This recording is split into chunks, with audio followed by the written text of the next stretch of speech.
If you've ever wondered to yourself, who am I to be an entrepreneur, a coach, a speaker, or a podcaster? This episode shows that even from a completely non-entrepreneurial background, you can make that change.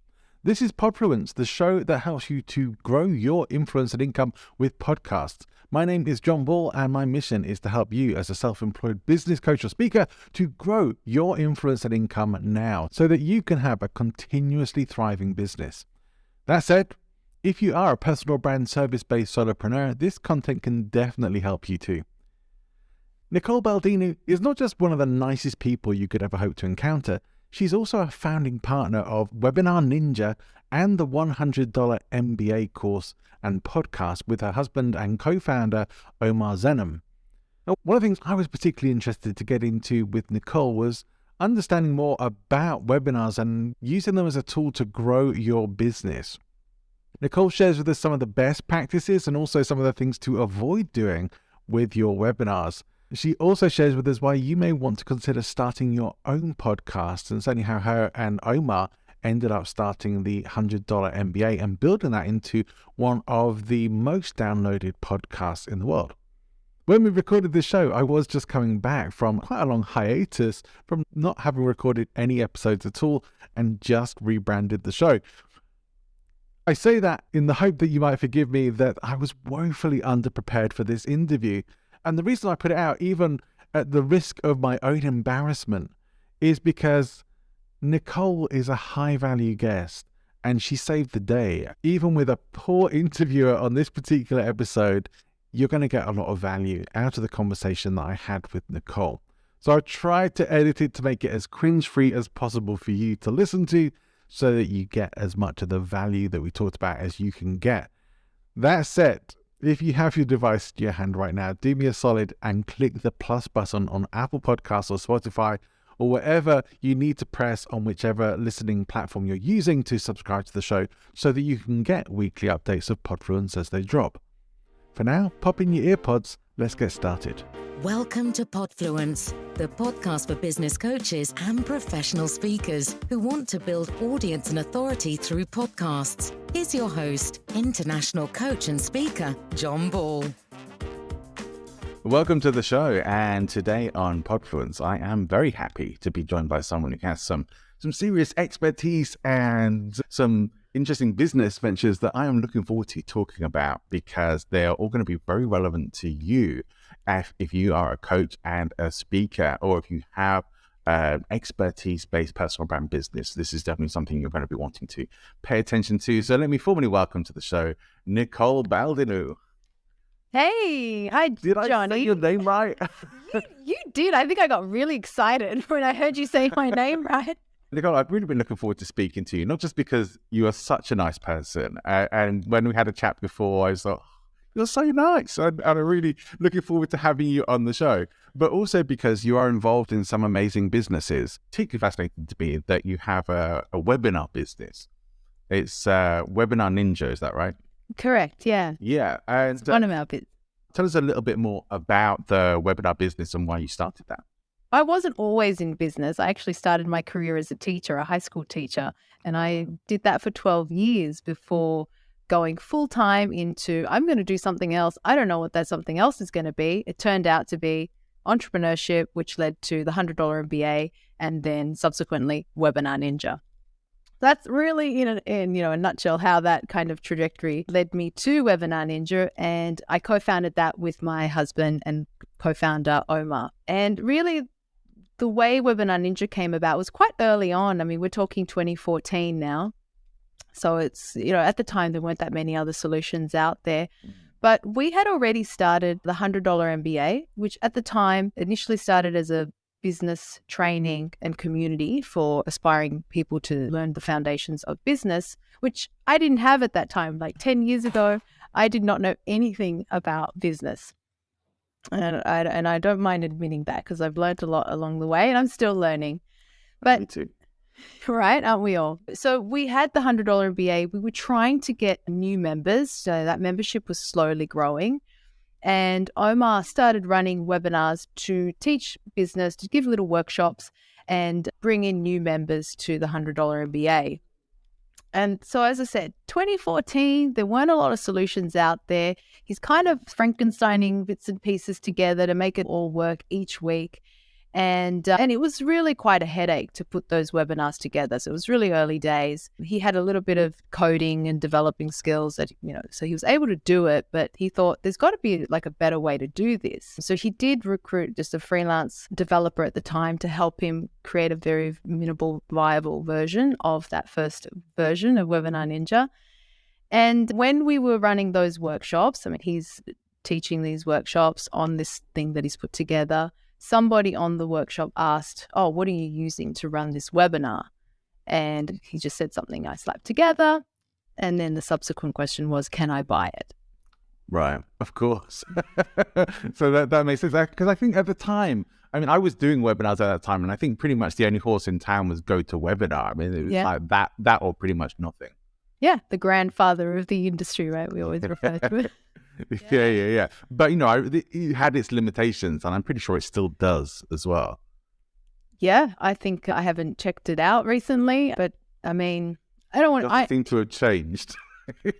I know. And one thing that Omar and I have kind of abided by and is that we know how hard it is to build a software. So it's like, I don't want to ever badmouth any other competition because I just know how incredibly difficult it is. But yeah, I'm sure, I actually don't even know if it still exists.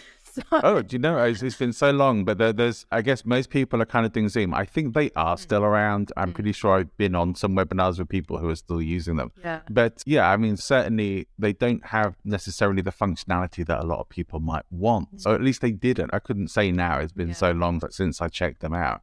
So what were the sort of things that you were able to do differently?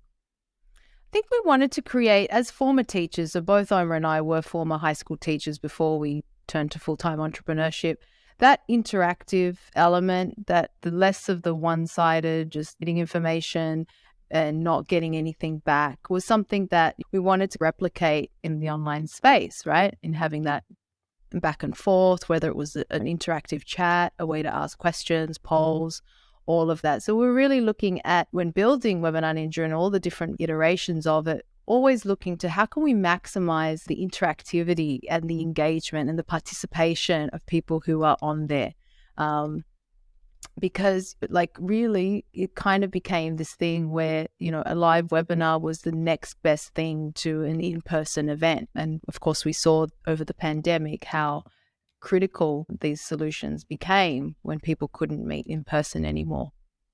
Yeah, definitely. I think, Zoom has clearly increased in value during that time, and to a point where I know a lot of people still have some Zoom fatigue from the pandemic and stuff. But so many people were scrambling to transition their businesses online, who had been mainly sort of in-person, face-to-face kind of things, and now suddenly had to have an online presence. Now, some people did that very swiftly and smoothly, but for some people it wasn't quite so easy. Were you able to help some people make that kind of transition with their business?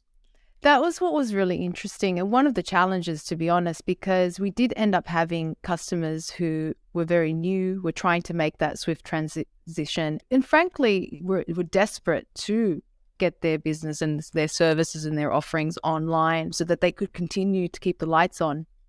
So you were dealing with customers who, again, were used to maybe the meeting aspect of Zoom, with being able to see everyone, versus, this is different because this is more like a one-to-many stream. So there was that element of education and getting people there with what's the difference between a meeting software and a webinar platform. So there was that aspect. And there was obviously those businesses that were very physical, karate studios, dance studios, fitness instructors that were trying to make their whole offering work with tools like ours. And some of those really struggled because they have so much feedback from the people that they're working with, obviously. Yeah. And then there were some really interesting case studies and businesses that were very much in person. And I'm thinking of one in particular, Cass, who runs a personal styling business, a Next Level Wardrobe.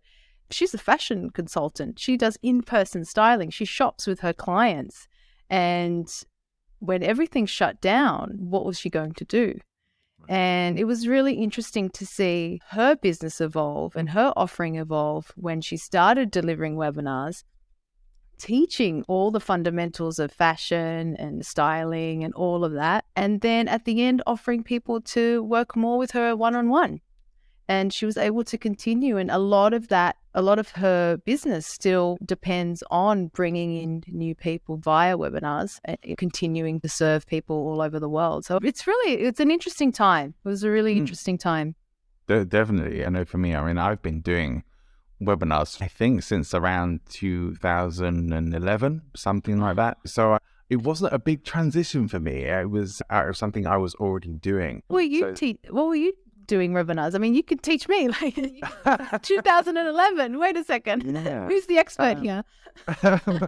Well, I don't know if I would still call myself an expert, which is interesting, but I'm certainly experienced in delivering them. No, because I've worked with T. Mecca since around that time, as an online coach and trainer with them. They had me, so I was initially doing GoToWebinar stuff with them.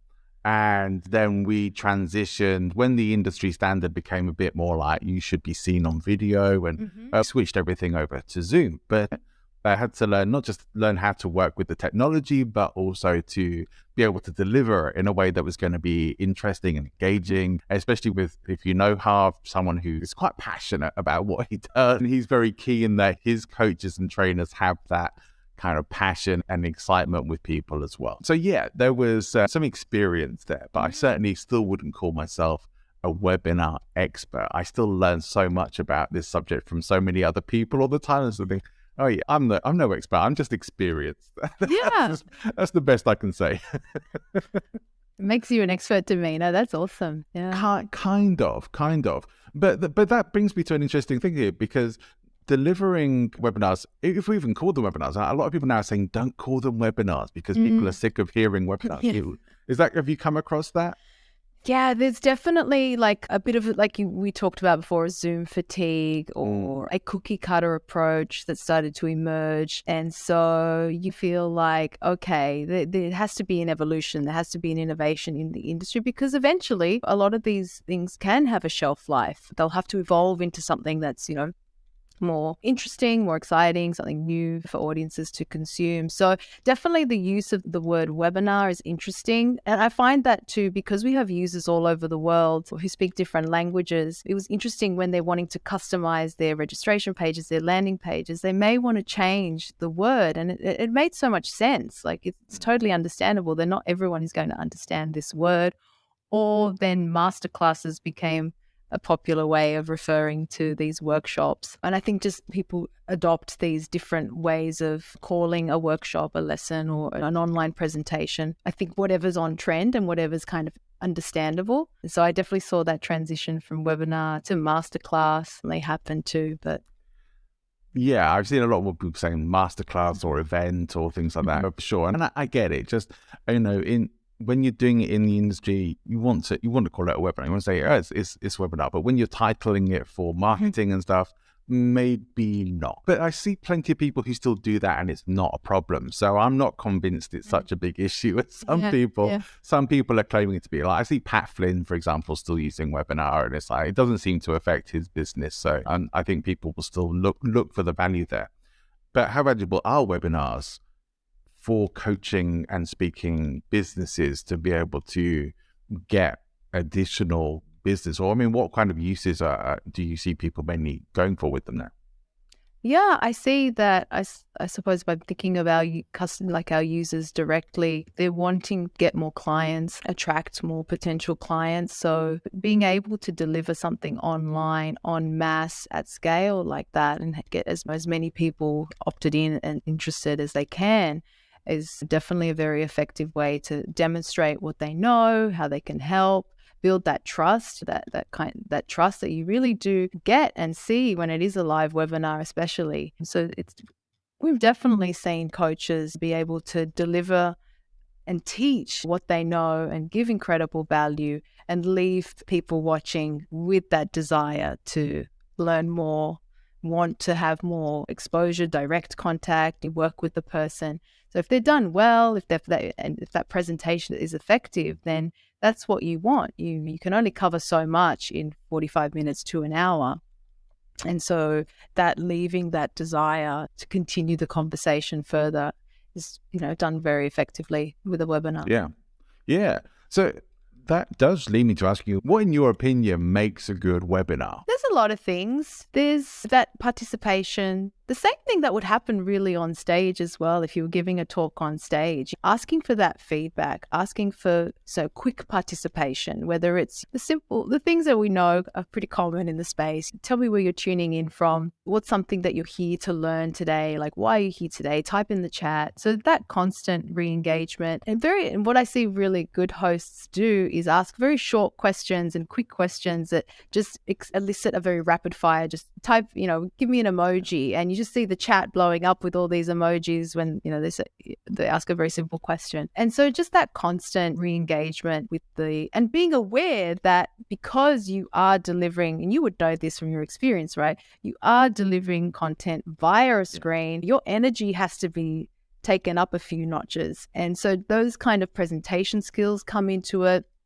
Everything from like effective slides and, the visuals are on the screen. Again, same thing if you're in person. Being mindful of all of those things is still really important with a webinar. I mean, a little story I'll share with you. That when I first started doing these webinars, and I'm saying about how Pav likes to have passionate trainers, we have good energy. So Harv and his partner Michelle would listen to my calls. They'd be on like some training webinars with me.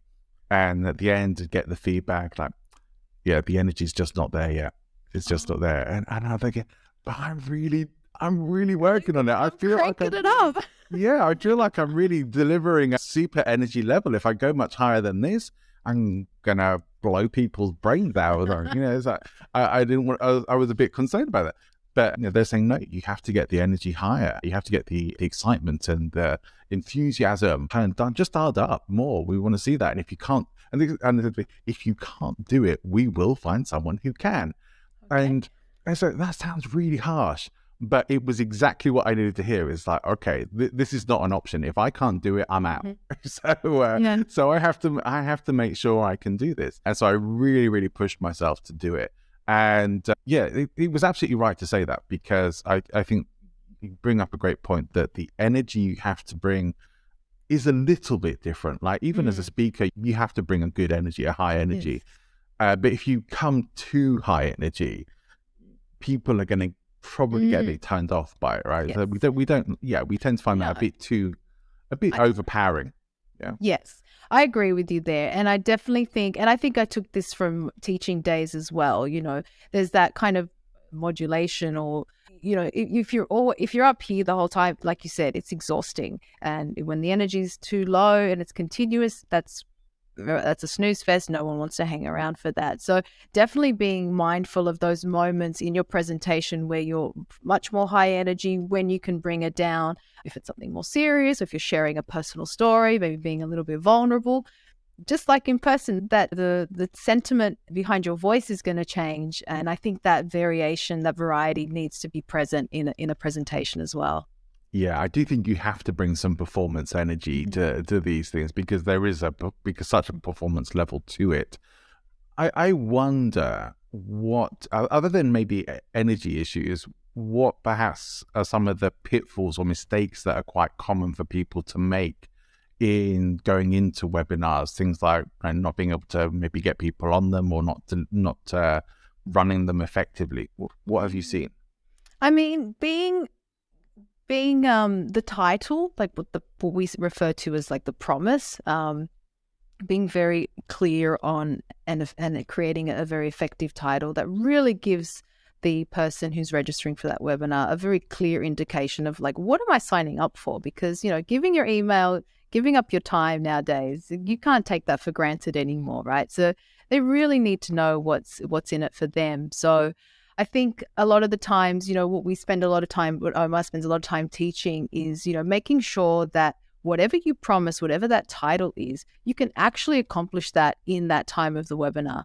It's like when I don't know if you've ever been on stage and you've seen a speaker just flick through slides and go, oh, I don't have time for that, don't have time for that. Like that can be effective. That can be a sales technique or a reason for doing that. But really, you want that timing to be right so that the person, the people watching, the people attending feel like, oh, I really got what I showed up for.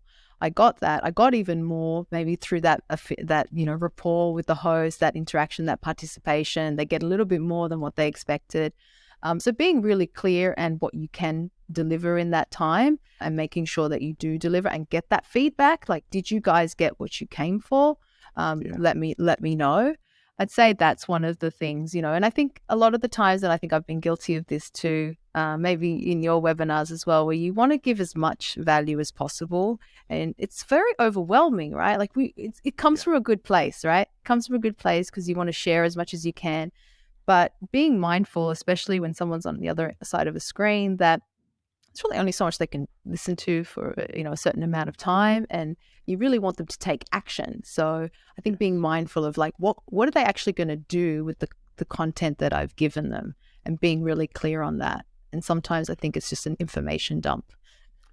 I think a lot of people go that way. I've been in the Toastmasters organization for a long time, not currently, but from my time with them, it's been very valuable to also to an opportunity to get to help people who are developing their speaking and training skills as well, which you learn so much yourself when you're helping other people to do these things too.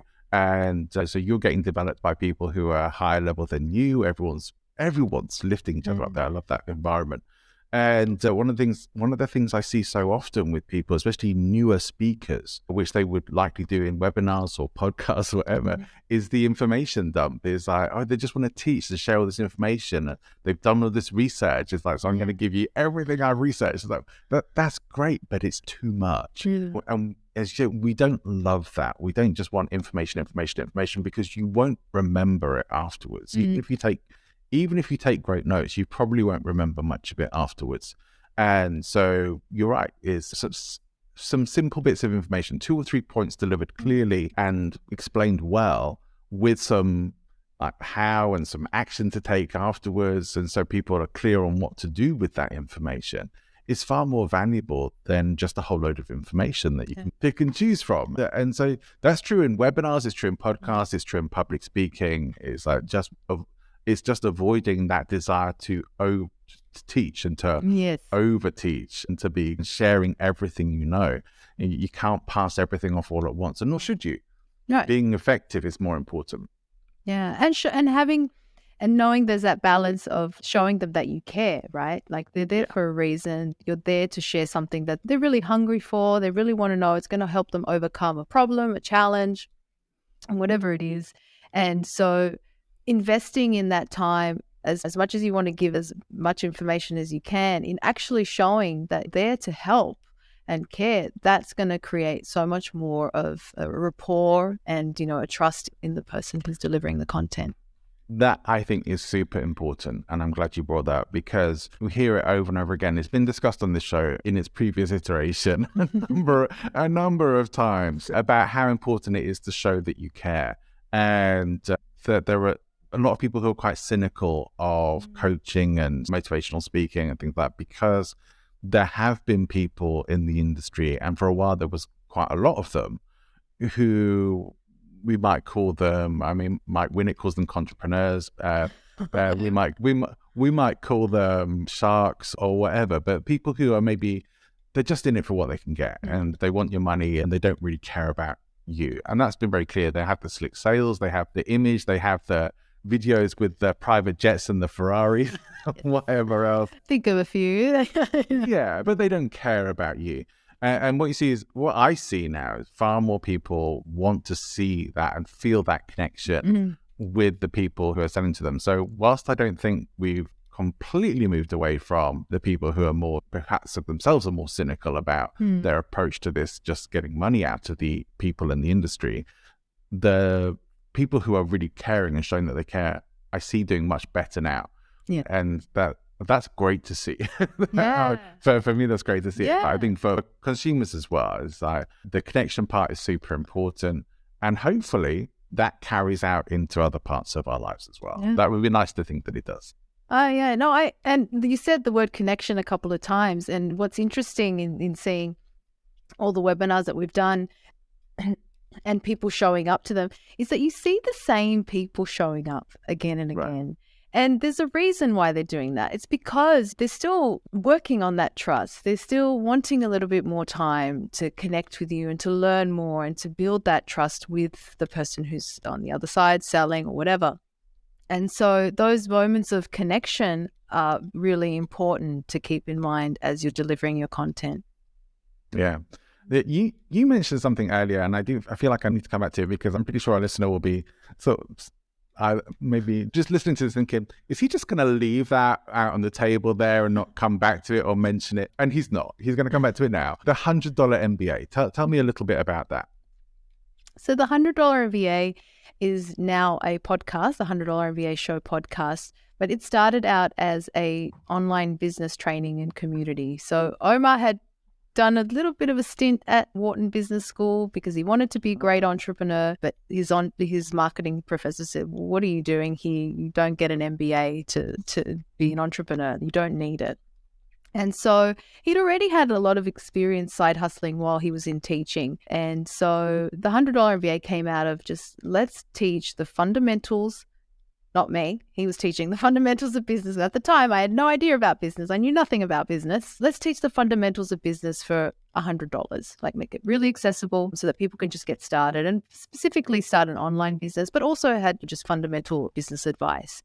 And so we created this community. At the time, I had very rudimentary film skills. And so I was shooting the videos, editing the videos, and they were up on them. And we ran that for a while before we launched a podcast with the same name. And now the podcast is the primary focus of the $100 MBA and published over 2,000 episodes. Oh, wow. That is a lot of podcast episodes. Yeah. And so it's the kind of thing I'm hearing that and thinking, I wish I had known about that when these kinds of things when I started out in business. Although maybe I don't know if your podcast was around when I started out, but that's the kind of stuff I think, yeah, I didn't know. You don't know what you don't know, right? And like yourself, I came from, I was a flight attendant for 12 years. So, it's like I did not come into the world of business having the first clue about how to run a business or anything like that. And so it was a bumpy ride, to say the least. You've used that one before, haven't you? That's a good one. I like that one. Just trying to put it in sort of terminology that isn't too extreme. But yeah, definitely it was a challenging path to take. And now I know that at the time you think, sometimes when you're getting started out, you think you have to bootstrap everything. You end up, it's like having a blindfold on in a dark room and pointing a stick to try and find the light switch. Yeah. And like similar as a flight attendant, I would imagine it was similar to me being in teaching. You're surrounded by people in the same job, in the same career, right? And so as soon as you step into entrepreneurship, you realize, oh, I need to actually meet different people, talk to different people, have different conversations. And then you realize that, oh, it's through them that I can learn so much from. But you don't have that experience when you're coming from a career like being a flight attendant or teaching. Really, really you don't. But I do think the world generally doesn't seem to set people up for entrepreneurship anyway. And so most of us are almost conditioned to go into the kinds of roles that we did, thinking you're supposed to get a job. You should know if your skills are with customers and people, do customer service, or if your skills are in teaching and you work well with young people, go into teaching. It's all those kinds of things. Like you have to find your box to fit into in the working environment, but that you don't really hear that many people talking about actually starting your own business as a way to secure your future. That's always like, oh, that's risky, and that's the but I think people, if COVID has taught us anything, is that no job is secure anymore. Right. Nobody has that sort of job for life or security that you can hope for. And I realized that quite early on with my job in the airline industry. The opportunity was being taken away as things were being restructured in the business. Everything was all about cost saving.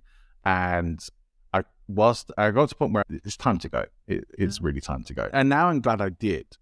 But I just wish I'd been more prepared for it. I mean, maybe you feel the same thing. Maybe that's part of where the sort of $100 MBA came from for you, as to, you just need to know this stuff.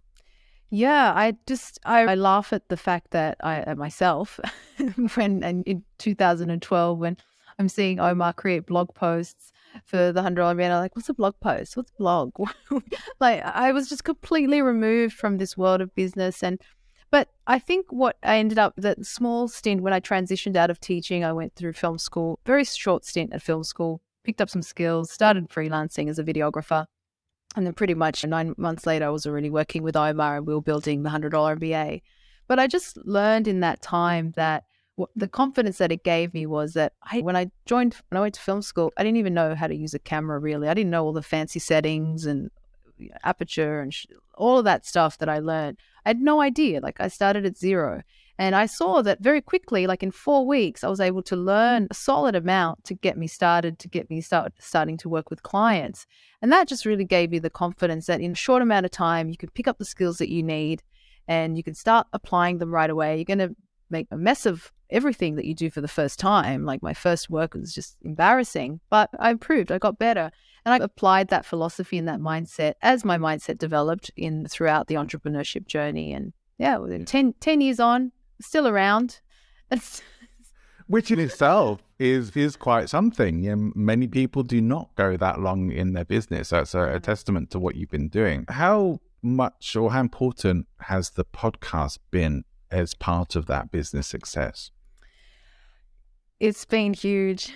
It's been huge. I think what I've also realized through the podcast and what I saw that Omar was trying to do was really building an audience is incredible. It's an incredible asset to have so that you can then continue to create more service, a product, an offering that people who are already committed to you, have trust in you, might be willing to buy. So the podcast was launched in 2014. We were very fortunate to be awarded Best of iTunes that year. So that was a huge accomplishment. Yeah. And that set us up for, because there was a failed podcast before that. So we learned some hard lessons before that one. But when the $100 MBA really took off, it had legs, we realized, okay, this is working. We found our voice and we found something that really works. That opened up the opportunities for not just revenue and sponsorship, but speaking engagements. It's a huge marketing channel for Webinar Ninja, sharing stories. Webinar Ninja gives us a lot of content to share on the podcast, but it also brings customers to Webinar Ninja as well.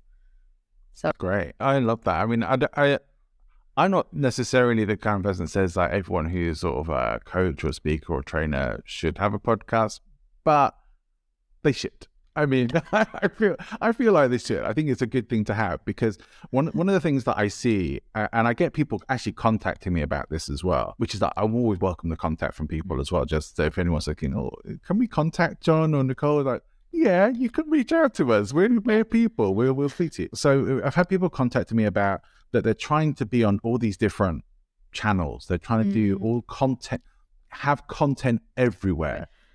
Because that's what they think they're supposed to do. And I think part of it is they see some of the bigger players doing that and don't necessarily realize that there's a whole team of people usually who are doing that, and they've had to build up to that. They haven't just started necessarily with that. But also there are some people out there who are teaching that they need to be everywhere and be churning it out all the time as well. And I do think it's a recipe for burnout for most people. Yes. And if not burnout, at least just disappointment and sending them to quitting earlier if you're trying to do too much. What do you think, what would be your advice to people in that situation? Yeah, that's such a good, I've been thinking about this a lot because I've been thinking about how I have a very much a love-hate relationship with social media. I feel like it's this one of these, it's this necessary... It's a necessary evil, right? And I was reminded of it the other day when I was talking to Kate on the podcast, actually. And she said, you guys have done so well. I always remember that you just thought social media is not our thing. We're not doing it. And it's true. When we launched the podcast, it was because we really believed in the medium. We saw people have had success, but we also saw this is it's a bit more long form. It's a way to really deliver, give a lot of value and connect with an audience, connect with the listener in a very intimate way. And so we just really fell in love. I'm with you when you say everyone should have a podcast, right?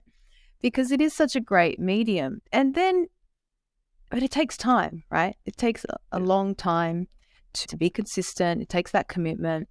A lot of people do give up early. And so I think what I see now, like what I've seen, you know, all the social media platforms that have come out and all the different ways to connect with your audience, I almost feel like that influencer model is almost trying to cut through and fast track or shortcut to what is something that takes quite a long time and actually takes a lot more. Creating a podcast takes a lot of thought. It takes time. There's a whole process behind it.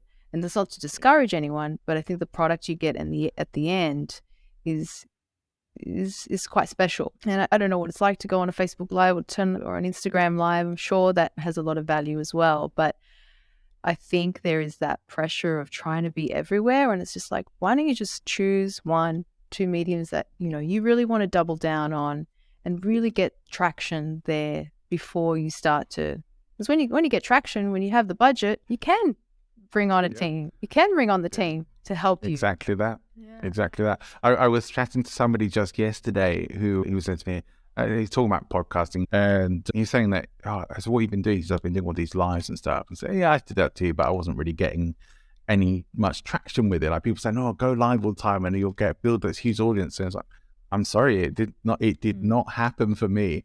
And this guy's saying, yeah, same for me. I'm going live all the time and feel like it's a lot of pumped energy into it. And it's also kind of lost afterwards. And this thing is like, people are generally not going to go back and watch your old lives on replay on social media. Possibly, unless it's really valuable information, they're probably not going to watch replays at all. Yeah. But podcasts are a bit different. If you find a podcast you like, let's say you go and check out $100 MBA, which you should do. If you're listening to this, you should definitely go and check that out. And you listen to some episodes, you think, this is really good. I like this. The chances are you're going to start going through the whole catalog of 2,000 episodes and say, I should listen to that one as well. I should listen to that one. So you will go through the back catalog. Mm-hmm. The content is evergreen. Yes. And that is that even YouTube channels don't really have that to the same way that podcasts do. And it was one of the things that I think is so valuable about it is like the energy you're putting in. It's not a one-time deal. It's not if they're not there, nobody's generally listening to it live anyway. Not that many people still are doing live podcasts, right? And I'm still not sure that's really going to become a thing. But we'll see. We saw what happened to Clubhouse, right? That concept. Yeah, but we also see Twitter are kind of going down that path now with the spaces and stuff. But I also know that they're moving into a sort of podcast thing as well. So they're going to have both. But I do think some people have been saying live podcasting is going to be a big thing. I don't think that. I think the technology isn't quite there yet. And I think, you're certainly an exception to this, but some guests are not so reliable. So when I've done some live shows before, people sometimes show up late. And, life happens. Sometimes just can't help this stuff. So that's one of the reasons why I think live podcasting, no. But as a format, you have all your content out there. People can come back and say, maybe something similar with blog.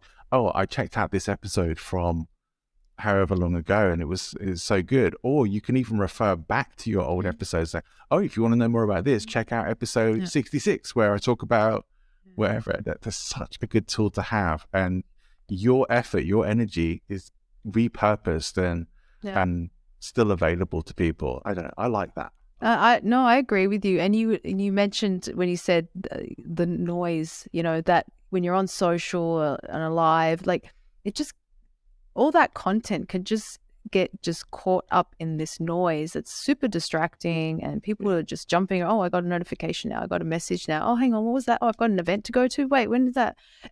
Where were they before? But they don't even remember. I mean, I knew that happened to me. So it's interesting, like with podcasting, and I guess if we take it back to webinars too, because it's one of the questions we would always get asked. You stream to Facebook. Why not do just a Facebook Live? What's the difference? And it's like, it's that attention. It's that very focused, localized attention. I'm not somewhere else, where I can see other things and be distracted by other things. My attention is here in this place, whether it's on that podcast episode in my ears or whether I'm just watching a webinar, watching a live workshop. And I think that's a big advantage to these formats. Yeah, I think it is one of the things that people struggle with a lot is presence. And so the interview podcast like this is quite an intimate scenario of it's a one-to-one conversation. Yeah. And whilst we're speaking, there's no one actually listening to us just yet, but people who are listening to it, people who are hearing our voices now are listening to a conversation that was had a while ago. That's the way it is. But when you're having the conversation, you're there. You're in the conversation. Hopefully, you're in the conversation. You're not thinking about everything else that's going on. For public speaking or for webinars, there's moving bits and pieces around. There is stuff that can distract you if you're not careful. And so you do have to get into that presence and be focused on what you're delivering, who you're delivering it for, think about your audience, get out your head, but be there, be present. And I think it's easier to do in this sort of format. Yeah. We're big fans, in case anyone didn't realize. Big fans of podcasting.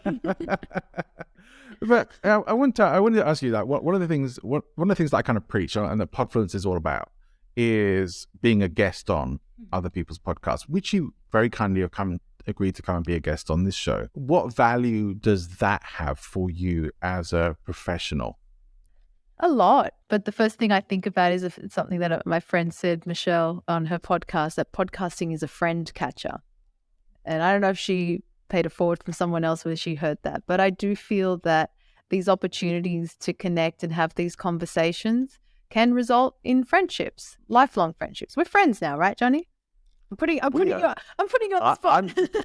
I'm happy to be put on that spot. Yeah, I certainly feel that we've connected. We've even kind of said the same words at the same time at some point. No, that's rapport. That stuff doesn't come easy. But yeah, absolutely. But you realize people who are listening to this are going to be going, yeah, I heard Nicole Baldinu on this podcast say that podcasts are friend catchers. And so you're going to get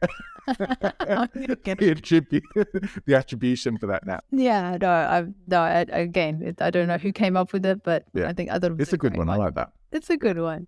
I think, again, I really believe that communication is one of those skills that everybody should be working and refining, that it can help us in our personal lives, in our professional lives. And I do see that exercising the muscle of speaking, communicating, having a conversation, sharing a message, all of that, you get to do this. You get to have this opportunity every single time that you show up, and you get to share your message. You get to give back. There's collaborations that come out of podcasting, being on each other's shows, all of that. So there's a tremendous benefit to being on a guest. You feel that there are things you've had to learn about being a podcast guest that were maybe a bit different to being a webinar presenter or a podcast host? I think being mindful of the energy, being mindful of I'm very sensitive or aware of ambience. I feel like there's an ambience that's created even though it's not a physical, tangible ambience, because we're on, different parts of the world and all of that. But being mindful and aware and slotting yourself into the tone of the podcast, I think, is important, because it could be very jarring. Your listeners are used to you. They come back for you. Yeah, they come back for the guests that you interview, but they come back to hear you. And there's a tone, there's a vibe that's created. And so being mindful of that, I think, is important. It doesn't mean you have to change who you are or speak in a different way, but I think being mindful of that is something that I've recognized with podcasts. You catch each other's energy in some ways. I don't know if you relate to that at all. No, I absolutely do. And one of the things that was interesting to me, sometimes there are conversations where the rapport clicks in straight away and it goes really well right from the start. Sometimes it doesn't click at all, which is rarer. I think that's a bit rarer for me. I've only maybe had that once or twice, and I probably haven't published those episodes, to be honest. We'll never know. You'll never know. So, but more commonly, the rapport kind of clicks in halfway through or 2/3 into the conversation. And so sometimes there's a last part. I think, oh man, I don't want to end this conversation now because it's really into a flow. Yes. I just have that style of show. Like I know roughly what I want to speak to you. Like I pretty much knew there were things that I wanted to speak to you about today, but we've talked about a few things, but I like to give myself the space to I want to go wherever I feel that I need to go here, because I want it to be a natural conversation rather than a prepared interview show, which I know some people do, and that's great as well. Yeah. Different horses for courses. But this is my style and it works well for me. But there is that risk of sometimes the rapport takes a while to build up and still get people saying, oh, is podcasting a thing? Is it really going to last? Is it kind of die? It's like, far from it. It's really only just getting started, in my opinion. Yeah. Oh, I agree. You're right. And I think the type of show as well, as a guest, I always make sure that I listen, because not only do I want to know what you're after, what your audience is expecting, because that consistency I think is important as well. So I always make time to listen to different episodes so that I can be familiar, I can be prepared as well. You're right. I've noticed that in a conversation type podcast, even if it is an interview, but it kind of flows more like an open conversation, it does take a while to warm up. And that juicy, meaty stuff usually ends up being at the end, because people we're more relaxed, we're more comfortable, we found a bit of a flow. So I can relate to that. Yeah. I feel confident enough to be able to ask, because I don't think this is going to be the answer, but what has been perhaps your worst experience, either as a podcast guest or as a host? You don't have to name it. We'll keep it anonymous. No, that's okay. Yeah, I won't name names. I think this might come with experience, but I think earlier on I'm the type of person, I don't like to phone things in. I like to show up. I like to be prepared. I like to be organized. It's just the way I am. It's the way I operate. And so I think in earlier experiences that I had as a guest, when I didn't have any information really as to what we were going to talk about, perhaps it was even a new show, so there wasn't much that I could feed off and understand, like what the audience needs, what the host is looking for, all of that. I did have experiences where, the host would just say, just show up, just be yourself, you're going to be awesome. And I really didn't feel like I did the conversation, the interview justice, because I could have been just that little bit more prepared had I had the opportunity been available to me. And I don't want to blame the host, because that's not really what I'm trying to say. But I do think the fact that you go into taking the time to do pre-interviews, all of that, some people might say, oh, really? Why? I'm a professional. I can just show up. I know I've done this a million times. Yeah, I get that sometimes. But there's so much that comes from, you mentioned, just we already have a connection, which can make this conversation go so much better. And I'd say the same thing, just giving the guest a bit of preparation. Like, these are the things I'd like to talk about. This is what I see this is where I see you can add value. This is where I see you've got some things that my audience can benefit from. Just that little bit of a heads up. I feel that's important, and I will usually do that in the pre-interview and recap it as we did before we start talking. But that's why I say I don't like to be too rigid on the content, because sometimes I'll just hit something I think we definitely need to talk about that, or I want to go a bit deeper into this, or that could be a bit of a rabbit hole. Let's step into it and see, and we can pull back if we need to. But I like to have that flexibility, and I think it makes for a more interesting listen. Maybe you see this as well, but a lot of shows just, we're just going to talk about anything with anyone and cover all the subjects under the sun. And it's like, then nobody's going to listen to your show. Yeah. Sorry, but not. You have to be pretty specific these days. And without that, like something like the $100 MBA is a very specific kind of thing for people. Is like you pretty much know what you're going to be getting. Yes. And that has to be the case. It's like, you called your show the Nicole Baldinu show. What's on next? Yeah.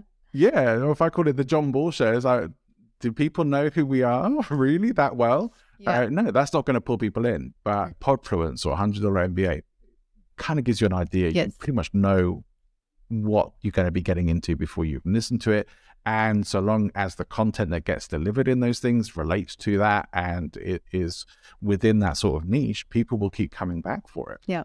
Yeah, 100%. And I was going to say, like, it is definitely format dependent. So the way you show up as a guest or as a host depends on your format. And if you're very clear about your format, that will generally go well. But, with something like the $100 MBA show, the format is so different in the sense that it's a lesson, and that consistency of delivering that lesson, that short format, no fluff, no backstories, just here is what you're going to learn today. And it's a very specific topic with actionable advice. If we if Omar didn't deliver the consistent format and the same and pretty much be good for his word, this is the promise that they're tuning in for, then yeah, the show wouldn't be successful, because I think podcast listeners have really come to depend on that consistency. It's just like your favorite TV show. You know what you're going to expect every time you tune in.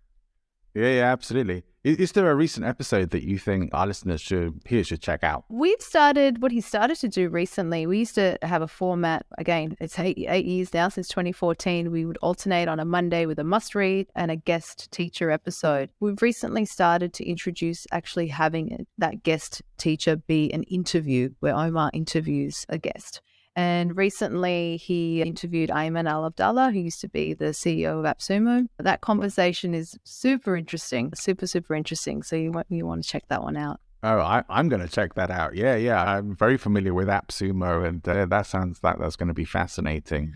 And for people who are maybe thinking about webinars and want to know a bit more about Webinar Ninja, what's the best way for them to learn about that? They can head over to webinarninja.com. We have blogs. We run twice a month a webinar for anyone who's interested. It's a free workshop. You get to see the app in action. You get some content. You get a lesson there as well on how to deliver a great webinar. So we definitely have a lot of content over at webinarninja.com. We launched a community earlier this year, which has been really fun, really exciting. We've got an amazing community manager, Jenny. She does an awesome job. So people who end up sign up, join the community, and they get to share best practices and just give each other feedback on all that fun webinar stuff. So yeah, great. Well, look, I'm gonna make sure there's a link to the episode you mentioned in the show notes for people to go and check out, listen to that interview, but also the link to Webinar Ninja, and for people who may want to reach out to you and contact you personally. That's all going to be in the show notes for people. If there was, you mentioned action, the importance of action earlier. If there's one action you would like people to take from this call today, what would that be? Start a podcast. A podcast, I like that. Oh yeah, I can certainly go along with. Is there anything you wish you had known at the start of your journey that if you could go back and tell yourself that you was like, just one sentence or a couple of words just to sort of say, wish I could send this message back in time to myself? You often know more than you think. When that imposter syndrome creeps up and there's that constant self-doubt and lack of confidence, I don't know enough, I'm not good enough, what do I know? Just give yourself the benefit of the doubt. You might surprise yourself. Wonderful. Nicole, it's been a real pleasure chatting to you. You're an absolute delight. You've been very generous with your time and your information. And certainly I feel like I've made a friend, and I'm glad you do too. So you are welcome on the show anytime you would like to come back, yourself and Omar. And I look forward to staying connected with you. And I will certainly do that through the podcast as well. And I hope people listening to this will do the same. Nicole, thank you for coming and being a guest on Podfluence. Thank you so much, Johnny. I had a really great time. Thank you. Thanks for tuning in, and I hope you got some great value out of this episode and it wasn't too cringe listening to me struggling to get through that as an interviewer. So if you've ever wondered how to make webinars part of your business growth strategy and what it takes to grow a top podcast, then hopefully you got some great notes out of today's call. Now you can check out Webinar Ninja and the $100 MBA from the links in the show notes, and also give Nicole's new podcast a listen as well. I want to encourage you as well to come and get your free podcast guest checklist when you subscribe to the Podfluence weekly newsletter in the show notes. Just so you know, if you subscribe through LinkedIn, there's no free download there. But if you do shoot me a message, I'll send you something else very cool instead. Now, of course, you can subscribe in both if you'd like to do that, but you might see a bit of duplication there. And for anyone who's tuning in for the first time after having heard me speaking on a panel at Podfest this year, I appreciate you coming and checking out the show and hope you'll come and join us next time. For now though, all that remains for me to say is wherever you're going, whatever you're doing, have an amazing rest of your day. Go and make good things happen.